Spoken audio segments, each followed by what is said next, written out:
दोस्तों किसी भी एग्जाम को आपको समझना है तो उसका बेस्ट तरीका है कि आप उसके प्रीवियस ईयर क्वेश्चन देखें। एग्जामिनर ने पहले कैसे कैसे क्वेश्चन पूछे हैं वो चीज़ें देखें, क्या कंसेप्ट यूज होते हैं। तो इसी बात को ध्यान में रखते हुए मैं आपको एसटेट के जितने भी प्रीवियस ईयर क्वेश्चन हैं मैथ और रीजनिंग के वो सोल्व करवाऊंगा। तो इस वीडियो सीरीज में आपको जितने भी प्रीवियस ईयर क्वेश्चन हैं वो मिलेंगे विद कंसेप्ट। अगर आपको फिर भी कोई डाउट रहता है आप कमेंट सेक्शन में बता सकते हैं, मैं उसको डेफिनेटली रिप्लाई करूँगा। तो शुरू करते हैं पहले क्वेश्चन से। तो देखो पहला क्वेश्चन, देखो बाइलिंगुअल है, आपको जो भी लैंग्वेज अच्छी लगे आप देख सकते हो, उसी हिसाब से आप सॉल्यूशन करना। तो एक तार की लंबाई 66 मीटर है, इस तार से 1.32 सेंटीमीटर परिधि के वृत्तों की संख्या कितनी होगी। कहने का मतलब क्या हुआ कि हमारे पास जो टोटल लेंथ है वायर की वो 66 मीटर है। इसमें बस ध्यान रखने वाली बात है मीटर और सेंटीमीटर। तो देखो लेंथ है हमारे पास 66 मीटर, इसको सेंटीमीटर में चेंज करो 100 से मल्टीप्लाई करके।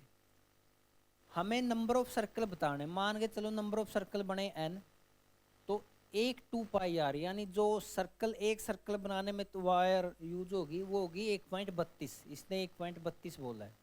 ठीक है, बस इसको सोल्व करना था आपको। तो देखो ये कितना आया 6600 डिवाइड में 1.32, पॉइंट को हटा के आप ऊपर 2 दशमलव लगा दो, 2 जीरो लगा दो।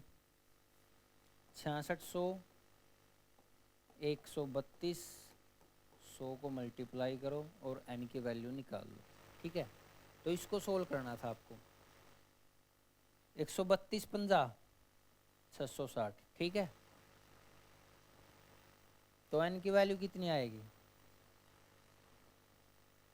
5000। ठीक है, तो यहाँ पे जो नंबर ऑफ सर्कल बनाए जा सकते थे वो 5000 आएगा। ठीक है, तो ये तरीका था। बस इसमें जो लेंथ ऑफ वायर है वो फिक्स है, और एक सर्कल को बनाने में जो वायर यूज होगी वो उसकी सरकमफ्रेंस होती है। ठीक है,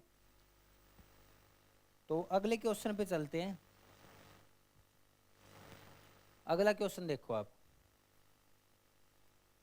140 मीटर की लंबी रेलगाड़ी है, 60 किलोमीटर प्रति घंटा से चलती है, इसे 260 मीटर लंबे प्लेटफार्म को पार करने में कितना समय लगेगा। तो देखो इसमें कंसेप्ट क्या यूज होगा, जब भी कोई रेलगाड़ी प्लेटफॉर्म को क्रॉस करती है ना, तो जो डिस्टेंस होती है length of the train plus length of the platform होती है। यानी हमारे पास डिस्टेंस कितनी आ गई, 140 मीटर लंबी तो है रेलगाड़ी, 260 मीटर है लंबा प्लेटफॉर्म, तो कितनी हुई 400 मीटर, यानी डिस्टेंस आ गई आपके पास 400 मीटर। अब इसने स्पीड दे दी 60 किलोमीटर प्रति घंटा। देखो डिस्टेंस तो है आपकी मीटर में और स्पीड दे रखी किलोमीटर प्रति घंटा में। अब दोनों को एक उसमें चेंज कर लो। ठीक है, तो हम चेंज कर देते हैं स्पीड को, क्योंकि जो आंसर है वो सेकंड में, तो चेंज करो 60 किलोमीटर प्रति घंटा। इसका मतलब क्या हुआ, देखो इसको चेंज कैसे करते हैं आप, एक चीज याद रखो, 18 किलोमीटर प्रति घंटा किसके इक्वल होता है 5 मीटर पर सेकंड के।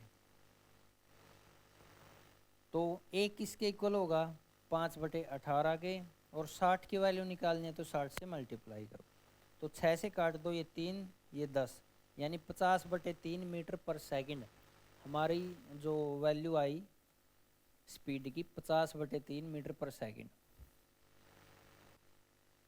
जो हमारी स्पीड आ गई वो आ गई 50/3 मीटर पर सेकंड। अब आप टाइम आसानी से निकाल सकते हो। टाइम के लिए क्या करना पड़ेगा, डिस्टेंस, डिस्टेंस हमारी 400, स्पीड से भाग कर दो 50/3, यानी 8 या 24, तो 24 सेकंड आपका राइट आंसर आएगा। ठीक है, तो काफ़ी आसान था, सिंपल सा कंसेप्ट यूज हुआ। आपको पता है डिस्टेंस अपॉन में स्पीड करेंगे तो टाइम आएगा, बस यही चीज़ थी आपको। ठीक है, बस एक जो बात ध्यान में रखनी थी वो रखनी थी आपको कि जब कोई भी रेलगाड़ी प्लेटफॉर्म को क्रॉस करती है तो length of platform plus length of train हमारी टोटल डिस्टेंस होती है। ठीक है,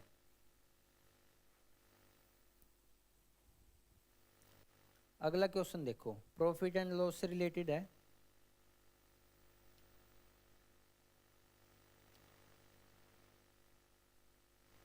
एक कपड़ा विक्रेता है यानी कोई भी क्लोथ मर्चेंट है 33 मीटर कपड़ा बेचकर 11 मीटर कपड़े के बिक्री मूल्य के बराबर लाभ प्राप्त कर लेता है। तो उसका लाभ प्रतिशत बताना था आपको, ठीक है। तो देखो सिंपली जो इसने बोला वो लिखेंगे, क्योंकि इस प्रकार के क्वेश्चन काफ़ी आते हैं। एक बार आप कंसेप्ट समझ गए ना, फिर आपको आसानी हो जाएगी। इसने क्या बोला, 33 मीटर कपड़ा बेचकर, यानी जो 33 मीटर कपड़े का सेलिंग प्राइस है ना, वो किसके इक्वल आएगा, समझो आप।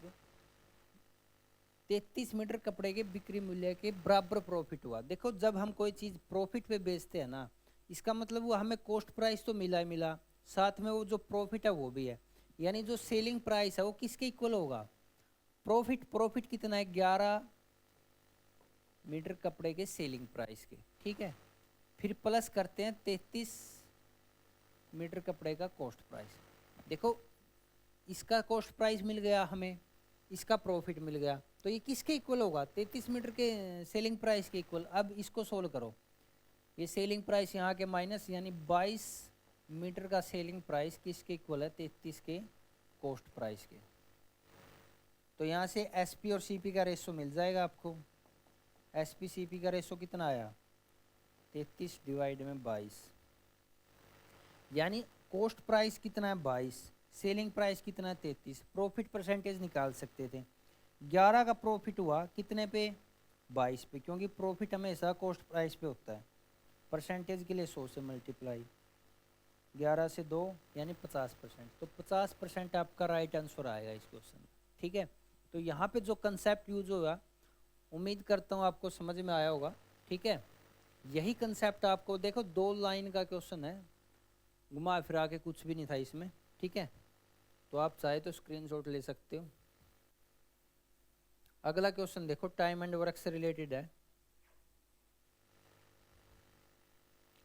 दोनों लैंग्वेज में आप देखना चाहे तो देख सकते हो। 4 men 6 women can do a piece of work in 12 days working 7 hours a day, यानी 7 घंटे काम करते एक दिन में और 12 घंटे में काम खत्म कर देते हैं। या तो वो 4 आदमी हो या फिर 6 विमेन हो, यानी 6 औरतें हो, एक ही बात है। कहने का मतलब क्या हुआ, देखो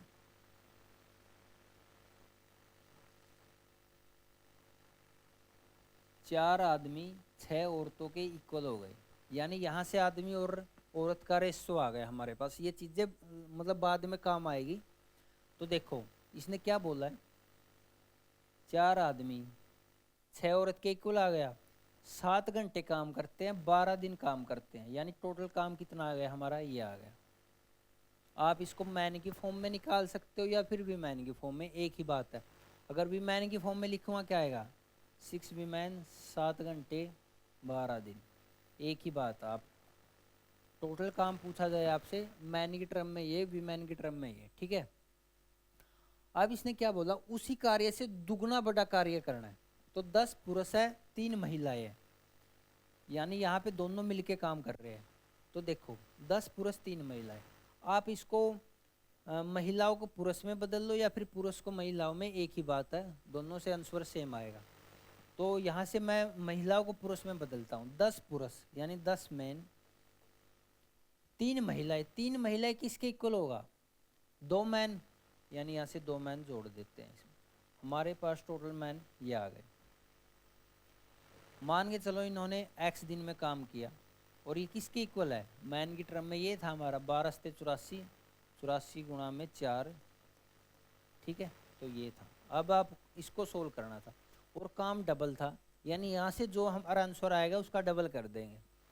तो देखो यहाँ से कितना आया, 12, 12 गुणा में x इक्वल है 84 गुणा में 4, 12 से 84, यानी x की वैल्यू यहाँ से कितनी आई, सॉरी 8 घंटे प्रतिदिन काम करते हैं, यानी यहाँ से 8 भी आएगा, यहाँ से 8 भी आएगा साथ में, ठीक है।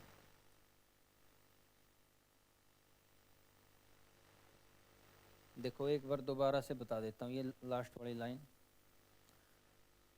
6 पुरुष 3 महिलाएं, यानी सॉरी 10 पुरुष 3 महिलाएं, 3 महिलाएं किसके इक्वल आएगी?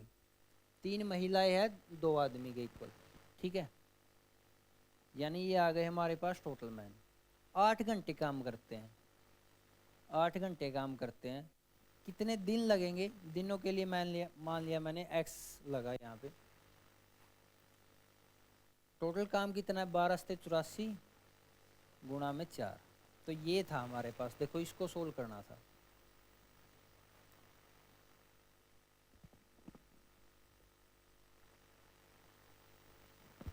बारह से 84, यहाँ से आई x की वैल्यू 7 पे गया, 7 चौका 28 डिवाइड में 8, ठीक है। काम भी डबल है इसमें, ठीक है। तो काम को भी वो करते हैं हम। हमारा जो काम है ना, देखो काम कितना हमारा, 4 आदमी 7 घंटे प्रतिदिन काम करते, 12 दिनों में काम करते। ये हमारा टोटल काम था, ठीक है। इसका डबल काम करना है, यानी इसको डबल कर देते हैं, ठीक है। और काम कौन करता है? 10 पुरुष 3 महिलाएं, 10 पुरुष और 3 महिलाएं। 3 महिलाएं किसके इक्वल आई? 2 के, यानी यहाँ से आए 12 मैन। 8 घंटे काम करते हैं, ठीक है। तो कितने दिन में करेंगे ये बताना था आपको। दिन मान लिया हमने x, ठीक है। अब इसको सोल्व करो। 2 चौके 8, ये कैंसिल आउट, 12 से 12 कैंसिल आउट, x की वैल्यू आ गई हमारे पास 7, यानी उनको 7 दिन लगेंगे। एक तो आपको ये ध्यान में रखना, कार्य दुगुना था, यानी हमें यहाँ पे 2 काम करने थे, ठीक है।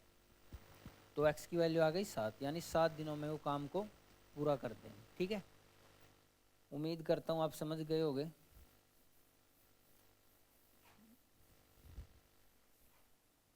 अगला क्वेश्चन देखो आप। x की वैल्यू दे रखी है आपके पास।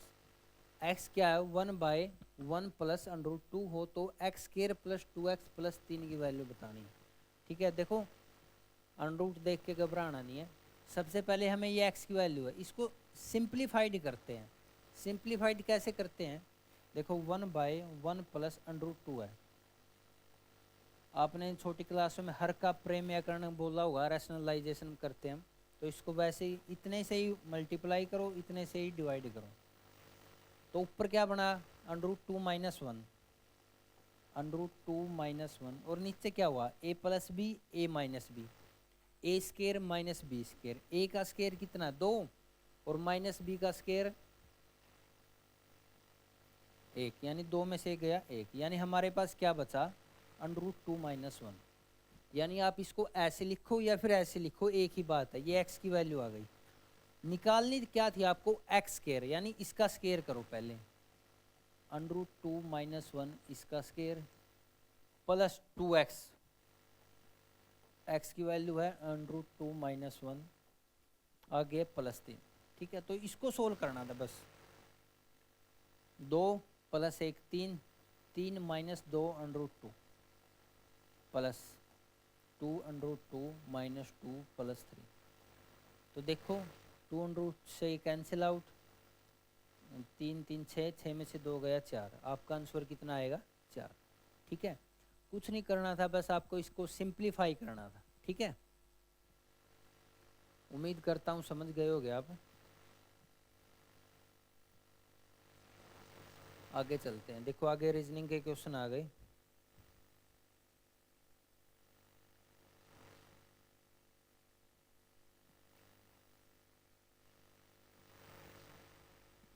क्वेश्चन क्या आपके सामने स्क्रीन पे? CAE थोड़ा सा और बड़ा कर लेते हैं।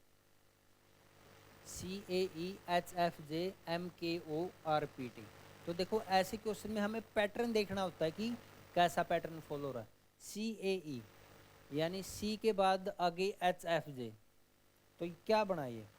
C से H पे गए, यानी C का नंबर दूं तो मैं कितना बनेगा? 3, H का 8, M का 13, R का 18, 5 का डिफरेंस, फिर 5 का, फिर 5 का, यानी 18 के बाद 23, और 23 के लिए क्या आता है? W, ठीक है। तो आपको सारे नंबर याद होने चाहिए। ए से लेके जेड तक, उल्टे भी और सुलटे भी, ठीक है, ताकि आपको एग्जाम में टाइम ना लगे। तो डब्ल्यू से स्टार्टिंग होगी भाई, ये दो ऑप्शन तो हो नहीं सकते, इनको तो काट दो आप। डब्ल्यू से स्टार्टिंग होगी। सेकंड नंबर को देखो, लेटर को, ए के बाद एफ, ये भी 6 का डिफरेंस है। एफ के बाद के 11, मतलब ये भी 6 का 5 का डिफरेंस है, सॉरी। तो 5 के डिफरेंस पे कितना आएगा, पी के बाद 16 और 5 21, यानी यू आएगा। यू, डब्ल्यू के बाद यू, ये दोनों ऑप्शन में है। आगे देखो टी, टी के बाद 5 जोड़ो 25, यानी वाई आएगा, डब्ल्यू यू वाई। आपका आंसर क्या होना चाहिए, डब्ल्यू यू वाई, यानी बी ऑप्शन आपका सही होना चाहिए। ठीक है, कुछ नहीं था, बस इसमें आपको पैटर्न फॉलो करना था। आपको जितने भी लेटर है ए टू जेड सबके नंबरिंग याद होनी चाहिए। ठीक है, और कुछ नहीं था इसमें समझाने लायक। 5 व्यक्ति है, A B C D E. A B से छोटा है लेकिन ई से लंबा है। तो आपको ये बताना है इस क्वेश्चन में, who among them is shortest. भाई सबसे छोटा कौन है, तो सबसे छोटा कौन होगा, जो किसी न किसी से बड़ा ना हो। भाई किसी से बड़ा नहीं है, वो सबसे छोटा है। तो देखो 5 है, जो इसने बोला वही नोट करते चलो। इसने बोला ए बी से छोटा है, ये है बी, ठीक है भाई, ए बी से छोटा है लेकिन ई से लंबा है, यानी ए है ई से लंबा है। सी सबसे लंबा है, यानी सी है जो, वो सबसे लंबा है, ए से भी, बी से भी, डी से भी, ई से भी। ठीक है, आगे क्या बोला है, डी बी से छोटा है, यानी यहाँ पे बी है, ये डी, लेकिन ए से लंबा है। डी है जो ए से लंबा है। जो भी इसने बोला मैंने वो लिख लिया और कुछ नहीं किया।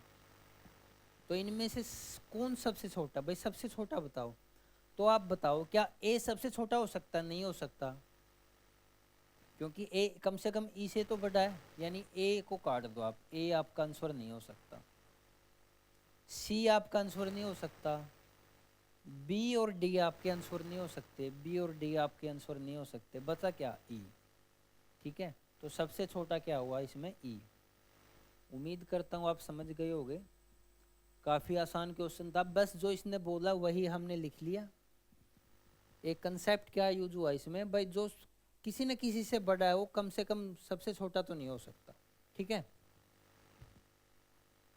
अगला क्वेश्चन देखो।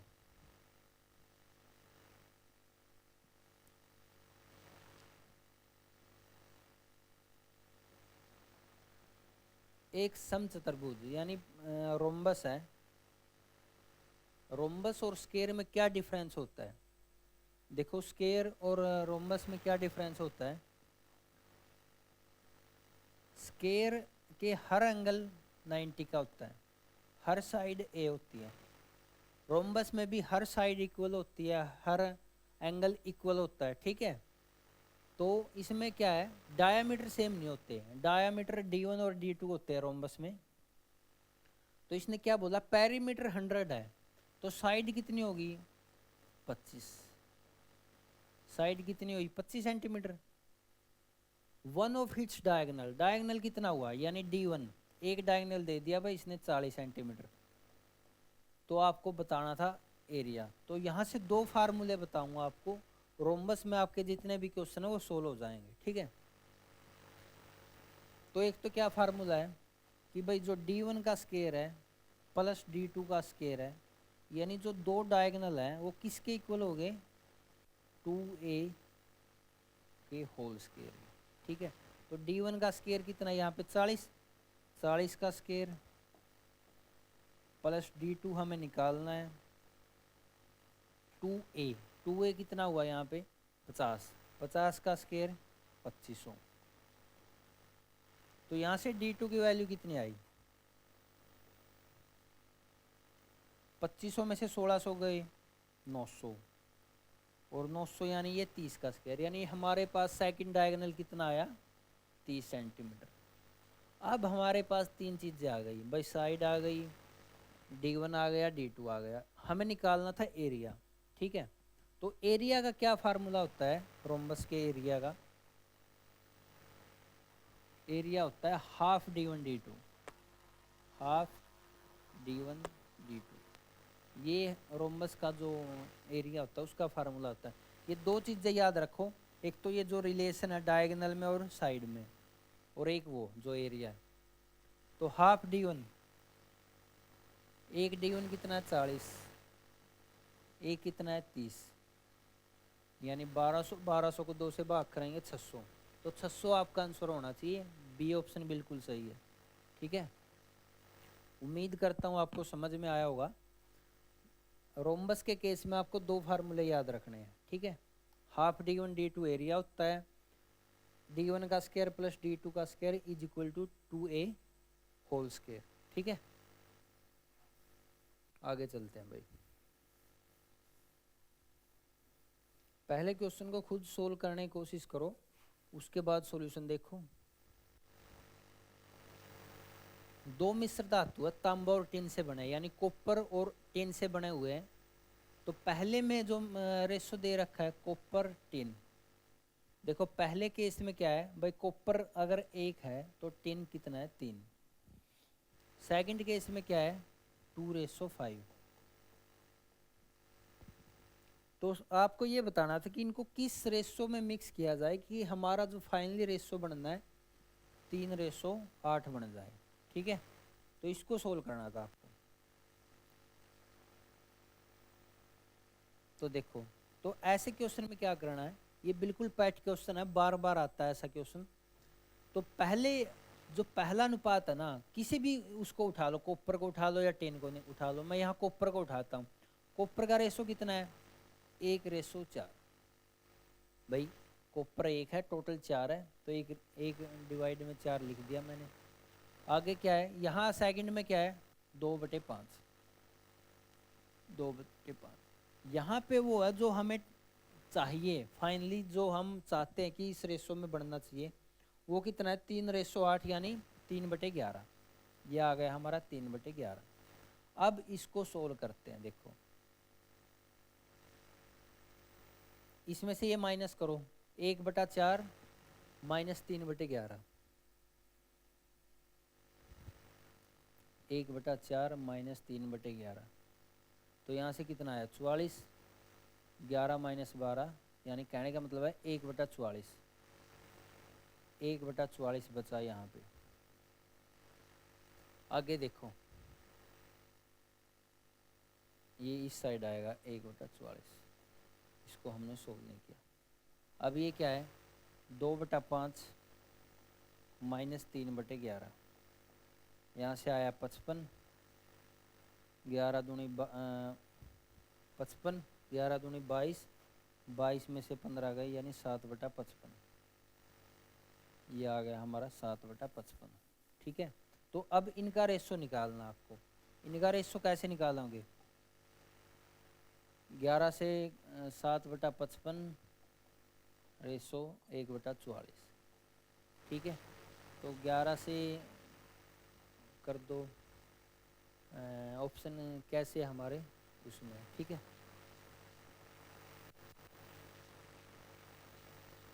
11 से भी काटेंगे तो कितना आएगा 7/5 और ये 1/4। ठीक है, यानी 20 से करेंगे तो ये 28। देखो भाई ये है 1/4, ये है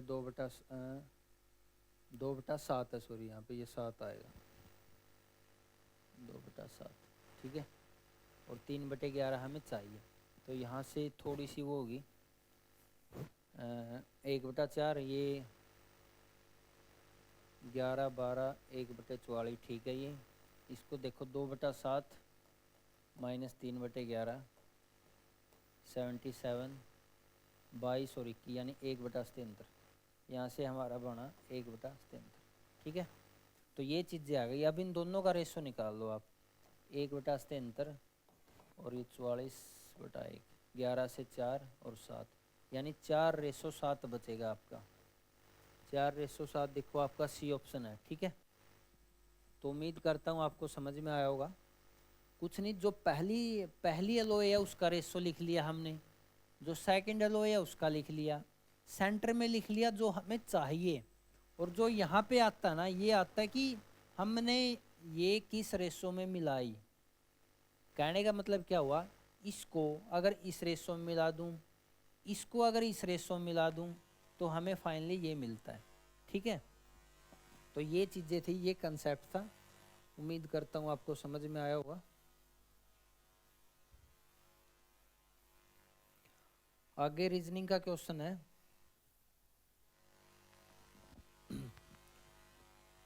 ए ने कहा वह लड़का मेरी माता जी के पति का पुत्र है, या फिर आप इंग्लिश में देखना चाहे तो इंग्लिश में देख सकते हो।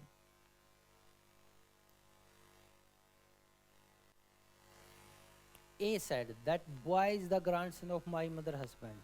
देखो ऐसे क्वेश्चन में आपको क्या करना है कि आप अपने खुद के रिलेशन से मैच करके देखो, उसके बाद आपको आंसर मिलेगा। या फिर मेरा तरीका क्या है कि पीछे से चलो। इसने क्या बोला, माई मदर हस्बैंड। माई मदर हस्बैंड का मतलब क्या हुआ, आपके पिताजी, और ये उसका ग्रैंडसन है, यानी आपके पिताजी का पोता है वो। ठीक है, पिताजी का पोता क्या हुआ आपका, I have no brother sister, how is the boy related to. भाई वो आपके पिताजी का पोता है, तो इसका मतलब वो आपका ही तो लड़का हुआ। How is the boy related to A, तो इसका मतलब वो क्या हुआ, उसका सन हुआ। फादर का और सन का रिलेशन बना उनका। ठीक है, काफ़ी आसान था ये। तो आगे रीजनिंग का क्वेश्चन है, गलत संख्या ज्ञात करनी थी आपको, यानी रॉन्ग नंबर बताना था फॉलोइंग सीरीज में। तो देखो ऐसी सीरीज में क्या करना, हमें पैटर्न देखना होता है। 135 से 226 गए तो कितने का डिफरेंस है, 135 से 226 गए 91 का। ठीक है, आगे 226 से 353 कितने का ये भाई, ये 27 127 का। ठीक है, 353 से 552 गए, ये कितने का है, 199। ठीक है, आगे कितने का है, 552 से 739 गए 48 और 39 187 का। ठीक है, तो ये डिफरेंस है। अब इसमें देखना गलत क्या बना, यहाँ पे कितने का डिफरेंस है, यहाँ पे है 36 का, यहाँ पे कितने का है 72 का, यहाँ पे कितने का है, यहाँ पे तो माइनस हो गया, तो इसका मतलब ये क्या है, गलत है। तो इसका मतलब ये जो 739 है ये गलत आया यहाँ पे। ठीक है, तो ये नहीं आना चाहिए था, ये मतलब सीरीज को फॉलो नहीं करता, तो ये आपका रोंग टर्म हो गई, आपकी रोंग पद संख्या गलत है ये। ठीक है, आगे क्वेश्चन पे मूव करते हैं।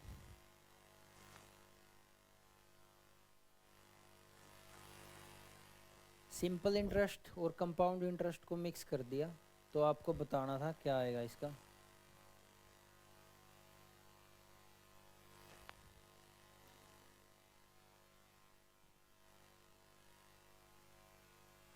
₹5000 पर 12% वार्षिक ब्याज की दर से 2 वर्ष के साधारण ब्याज और चक्रवर्ती ब्याज में अंतर क्या होगा। देखो साधारण ब्याज और चक्रवर्ती ब्याज में क्या डिफरेंस होता है, अगर वो 1 साल का है ना तो कोई डिफरेंस नहीं है।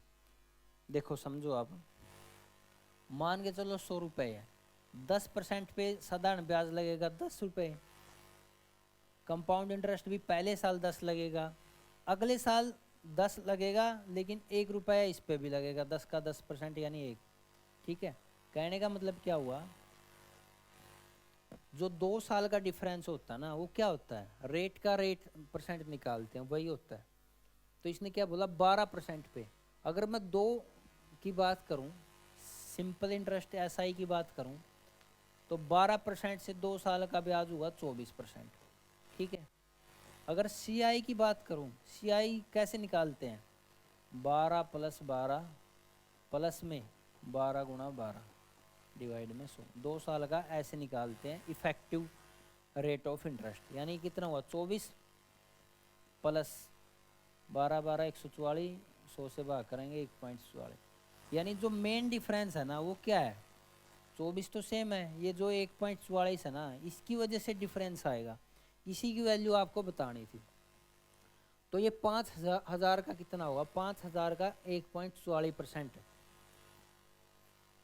1.44%, 5,000 का परसेंटेज के लिए 100 से भाग करेंगे, ये कट गया, ये आया भाई 14 पंजे 70, 72 रुपीज़ बनेगा भाई। ठीक है, तो काफ़ी सिंपल था। 2 साल का जो डिफरेंस होता है ना वो कुछ नहीं होता, बस रेट का रेट परसेंट होता है।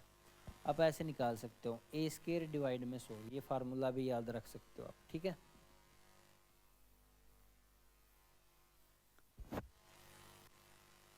सीरीज दे रखी, गलत पद बताना था आपको। जी की वैल्यू 7, जी जे एम पी एस 7 है, ये 10 है, ये 13 है, ये 16 है, ये 19 है, यानी 3 का डिफरेंस। आगे कितना होगा, 22, 22 की वैल्यू क्या होती है, अच्छा गलत बताना था आपको, 7, 10, 13, 16, 19, तो ये तो 3 3 3 3। ठीक है, आगे क्या, 4 9 20, यानी यहाँ पे है 4, फिर है 9, फिर है 20, फिर है 41, फिर है 90। तो देखो क्या बनेगा यहाँ से, 5 का टी आर, यानी ये 20 है, 18 है, 16 है, 14 है, 12 है, ये भी ठीक है। तो इस सीरीज में देखो आप क्या गलत है,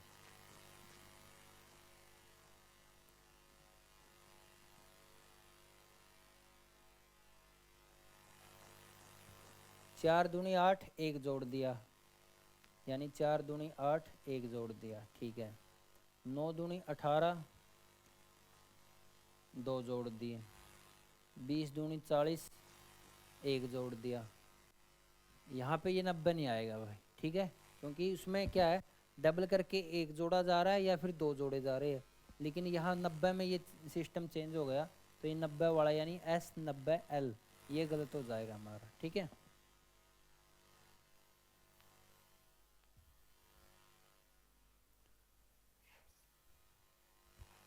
अगला क्वेश्चन देखो, एक गनाब है, उसकी लंबाई चौड़ाई दे रखी है आपको,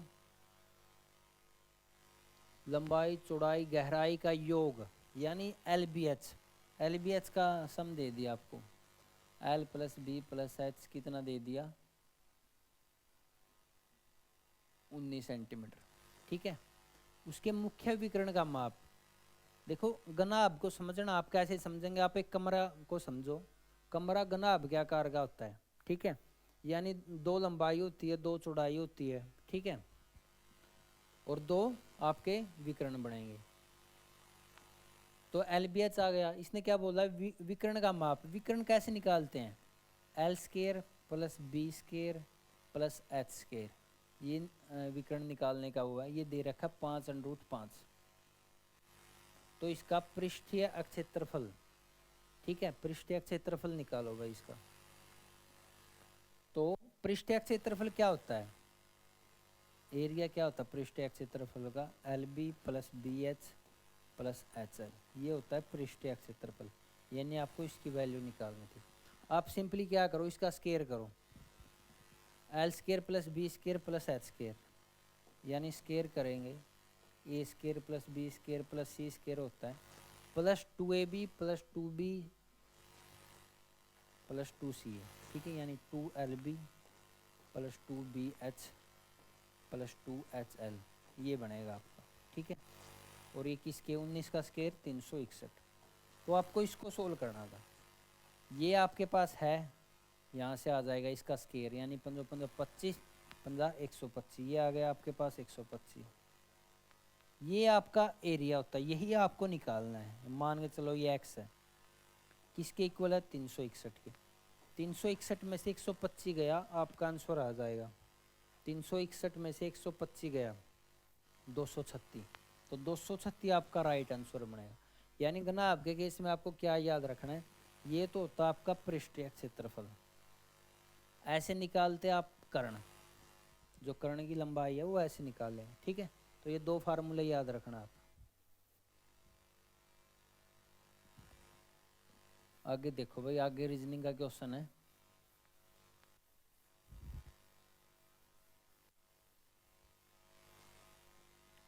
यदि एक व्यक्ति 8 किलोमीटर दक्षिण में जाता है तो सबसे पहले क्या डायरेक्शन बना लेते हैं भाई, ये नॉर्थ है, ये साउथ है, ये ईस्ट है और ये वेस्ट है। ठीक है, क्या करता है 8 किलोमीटर साउथ में जाता है, तो 8 किलोमीटर आया यहाँ पे साउथ में, ये 8 किलोमीटर आया, फिर क्या करता है दाईं तरफ मुड़ता है, दाईं तरफ मतलब राइट साइड में, और राइट साइड में चलना होता है, हम क्लॉकवाइज चलते हैं, तो 8 किलोमीटर चलता है ये, यहाँ से 8 किलोमीटर चला भाई, यहाँ भी 8 किलोमीटर चला था ये,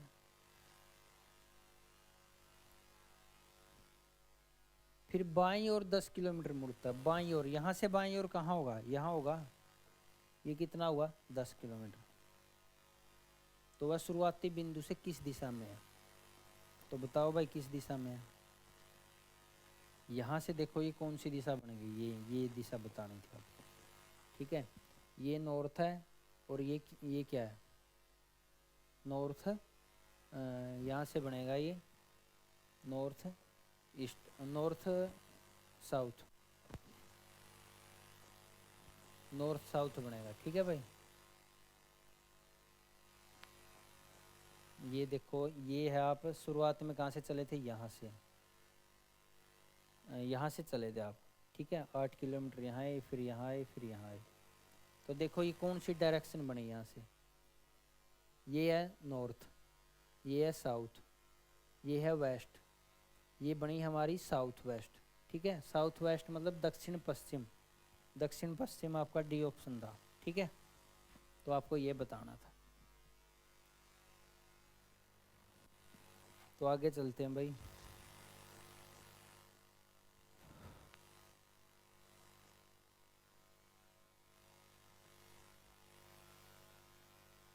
देखो रीजनिंग का क्वेश्चन आगे, लड़कों की एक पंक्ति में ए बाईं तरफ से 15वें स्थान पे है। ठीक है भाई, जो ए है वो बाईं तरफ से, या फिर आप ये बोल सकते हो लेफ्ट साइड से 15वें स्थान पे है। तो हम कोई भी रो होती है, देखो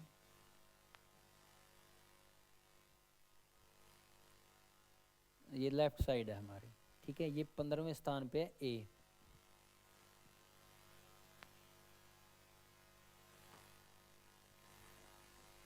ये आ गया हमारा ए, ये है 15वें स्थान पे। ठीक है, यानी इससे पहले कितने बंदे हैं 14, और इसने क्या बोला है बी दाईं तरफ से चौथे स्थान पे है, ये है बी, इसकी पोजीशन है 4th, इसके पीछे 3 बंदे। ठीक है, अब इसने क्या बोला ए और बी के मध्य में 3 लड़के हैं, यानी ए और बी के बीच में 3 है भाई। अब मैं यहाँ से अगर टोटल निकालना चाहूँ तो कैसे निकलेंगे, देखो ए 15वां है, 15 ये 4 ये 19, और 19 और 3 22, टोटल हो गए हमारे पास 22। ठीक है, सी ए के एकदम बाईं ओर है, सी है ना जो ए के एकदम बाईं ओर है, यानी सी की पोजीशन सॉरी बाईं ओर है, सी इज फर्स्ट लेफ्ट ऑफ ए, ए के यहाँ पे। ठीक है, तो इसने क्या बोला है सी की स्थिति दाईं ओर से, क्या यानी सी को इस साइड से बताना था आपको, राइट साइड से। ठीक है, तो यहाँ से देखो 4 पोजीशन तो ये बी की ये होगी, 3 ये 7, ए की पोजीशन कौन सी हुई 8वीं पोजीशन, और ये इसके बिल्कुल राइट में सी, तो ये क्या हुआ 9वीं पोजीशन हुई। ठीक है, तो इसकी 9th पोजीशन हुई। ऐसे क्वेश्चन आते हैं भाई, ग्रुप 56-57 में भी आए थे, आपको ये बताने पड़ेंगे कौन सी पोजीशन है, कंफ्यूज नहीं होना इसमें।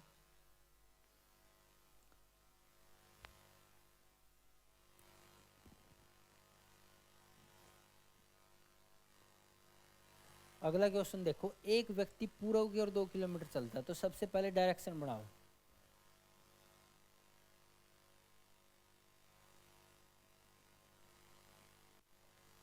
नॉर्थ है, साउथ है, ईस्ट है और वेस्ट। ठीक है, तो सबसे पहले क्या बोला इसने 2 किलोमीटर पूर्व की ओर चलता है, यहाँ से चला हुआ ये 2 किलोमीटर पूर्व की ओर, फिर वह दक्षिण दिशा में मुड़ता है, दक्षिण मतलब नीचे की तरफ, 1 किलोमीटर चलता है, ये 1 किलोमीटर चल गया, ये था 2 किलोमीटर। वह फिर पूर्व दिशा में मुड़कर 2 किलोमीटर चलता है, पूर्व दिशा यहाँ से ये हो गई भाई 2 किलोमीटर चलता है। उसके बाद वह उत्तर दिशा में मुड़कर 4 किलोमीटर चलता है, ये चला भाई यहाँ से 4 किलोमीटर। अब वह प्रारंभिक बिंदु से कितनी दूर है, देखो ये यहाँ से था भाई 2 किलोमीटर ये और 2 ये, यानी यहाँ पे ये आ गया 4, ठीक है। ये डिस्टेंस 4 हो गई, एक ये है तो ये बची हमारी 3, ये आपको बताना था, ठीक है। यानी 3 4 5, ये 5 होगी क्योंकि राइट एंगल ट्रायंगल बना, आपने ये देखा होगा। अगर ये 3 है ये 4 है तो ये 5 होगी, ठीक है, ट्रिपलेट है। तो यहाँ पे 5 किलोमीटर डिस्टेंस आएगी, ठीक है। उम्मीद करता हूँ आपको समझ में आया होगा। कोई भी डाउट है किसी बारे में आप कमेंट सेक्शन में बता सकते हो।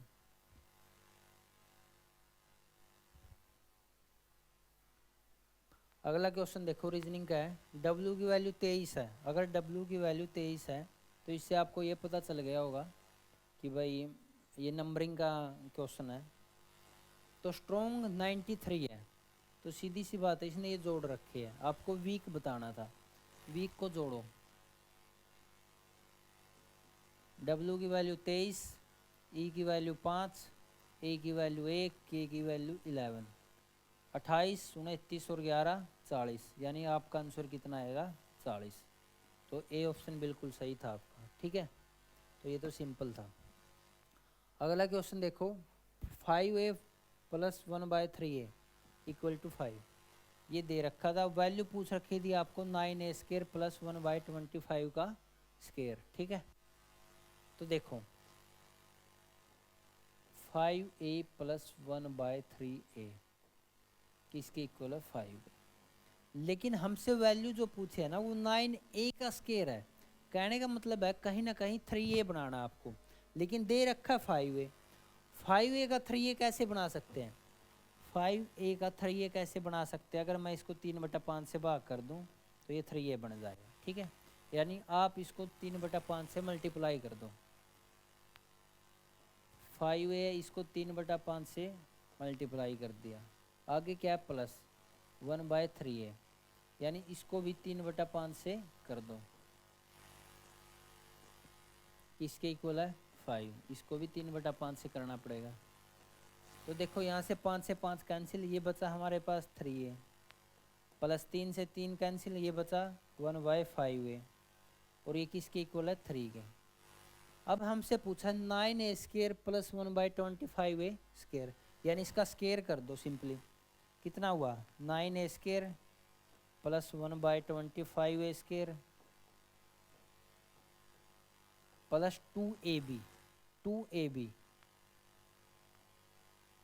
a कितना है 3, b कितना है 1/5a, इक्वल है 9 के, ठीक है।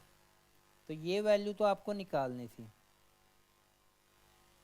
2 3 6/5, 9 में से 6/5 माइनस करना था, आपको आंसर मिल जाएगा। देखो आप 9 में से 6/5 को माइनस कर दो, 9 में से 6/5 को माइनस कर दो, 9 × 45, 45 में 6 गए 39/5, 39/5 आपका राइट आंसर होगा, ठीक है।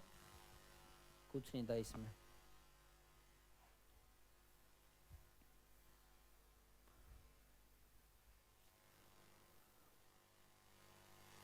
तो दोस्तों ये थे मैथ और रीजनिंग के क्वेश्चन, ठीक है। उम्मीद करता हूँ आपको समझ में आए होंगे। अगर कोई भी डाउट है आप कमेंट सेक्शन में बता सकते हैं। तो प्रीवियस ईयर क्वेश्चन करेंगे इस वीडियो सेशन में हम जितने भी हैं। तो जुड़े रहे हमारे चैनल के साथ। Thank you, all the best.